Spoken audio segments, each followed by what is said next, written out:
Hello बच्चों, let's read the question. Four identical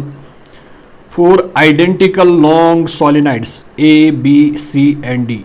They are connected to each other as shown in the figure.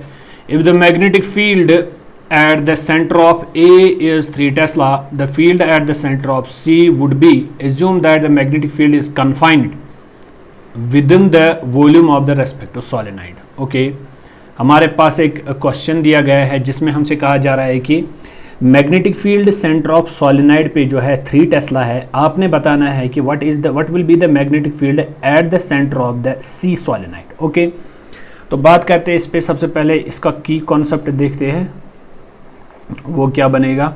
की concept इसका यही है कि late us suppose अगर हमारे पास एक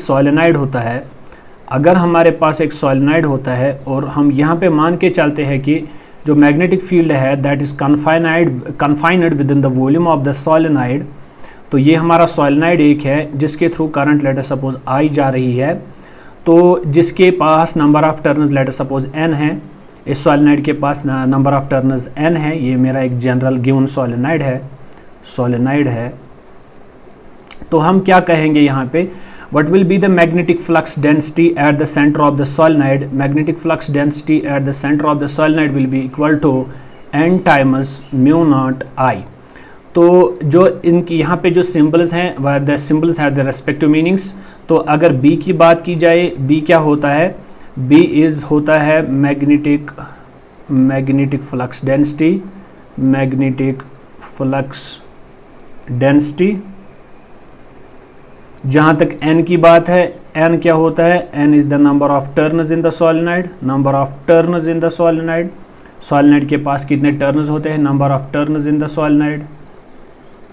तो तीसरा पॉइंट ये है कि जो आपके पास म्यू नॉट है, म्यू नॉट को बोलते हैं मैग्नेटिक परमिएबिलिटी,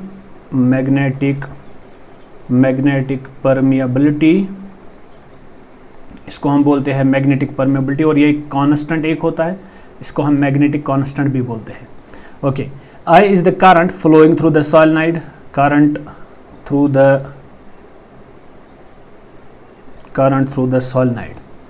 तो ये हमें यहाँ पे पता चला कि अगर आपके पास एक सोलेनाइड है, उसके सेंटर पे जो मैग्नेटिक फ्लक्स डेंसिटी होती है वो कितनी होती है, या within the volume of the हम यहाँ पे मान के चलते हैं कि magnetic field is confined within the volume of the solenoid.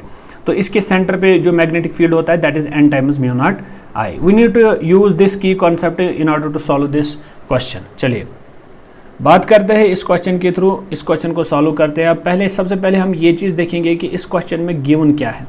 अगर गिवन की बात की जाए इस क्वेश्चन के लिए, the magnetic field at the centre of the solenoid जो है, eight the centre of the solenoid A, magnetic field at the center of the solenoid A that is given as 3 Tesla in the question। तो question में हमें दिया गया है और साथ में ये भी बोलता है कि जो हमारे चारों के चारों सोलेनाइड्स हैं वो चारों के चारों आइडेंटिकल है। इसका मतलब ये हुआ कि जो कन्फिग्रेशन, जो साइज इस सोलेनाइड का है वही इसका भी है, वही इसका भी है, वही इसका भी, या जो इंडक्टेंस इसकी है वही इंडक्टेंस इसकी भी होगी, इसकी भी होगी, इसकी भी। वो होता है आइडेंटिकल का मतलब।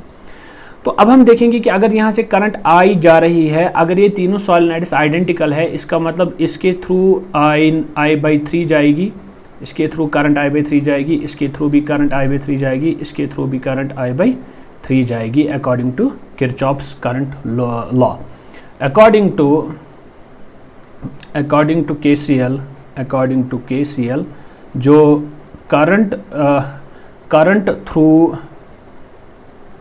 करंट थ्रू सी के थ्रू करंट कितनी जाएगी, करंट थ्रू सी सोलेनाइड के थ्रू कितनी करंट जाएगी। अगर करंट थ्रू सी सोलेनाइड देखी जाए that is equal to I/3।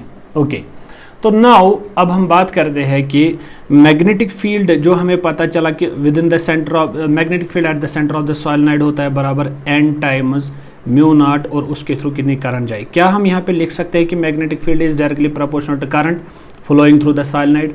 What is the magnetic field at the centre of the solenoid C, that is equal to, can I write it as magnetic field at the center of the solenoid C divided by magnetic field at the center of the solenoid A is equal to, center of solenoid C के case में क्या मैं लिख सकता हूँ, इसके through current जो है, जो मुझे पता चल रहा है कि C के थ्रू जो करंट जा रही है दैट इज़ I/3, तो क्या मैं लिखूँ डायरेक्टली इस रिलेशन के अकॉर्डिंग, इसके C के थ्रू, C सॉलिनॉइड के थ्रू जो करंट जा रही है that is I/3।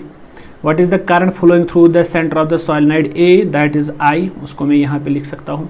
I and I will get cancel each other, magnetic field through solenoid C, magnetic field at the center of the solenoid C divided by magnetic field at the center of the solenoid A is equal to 1/3.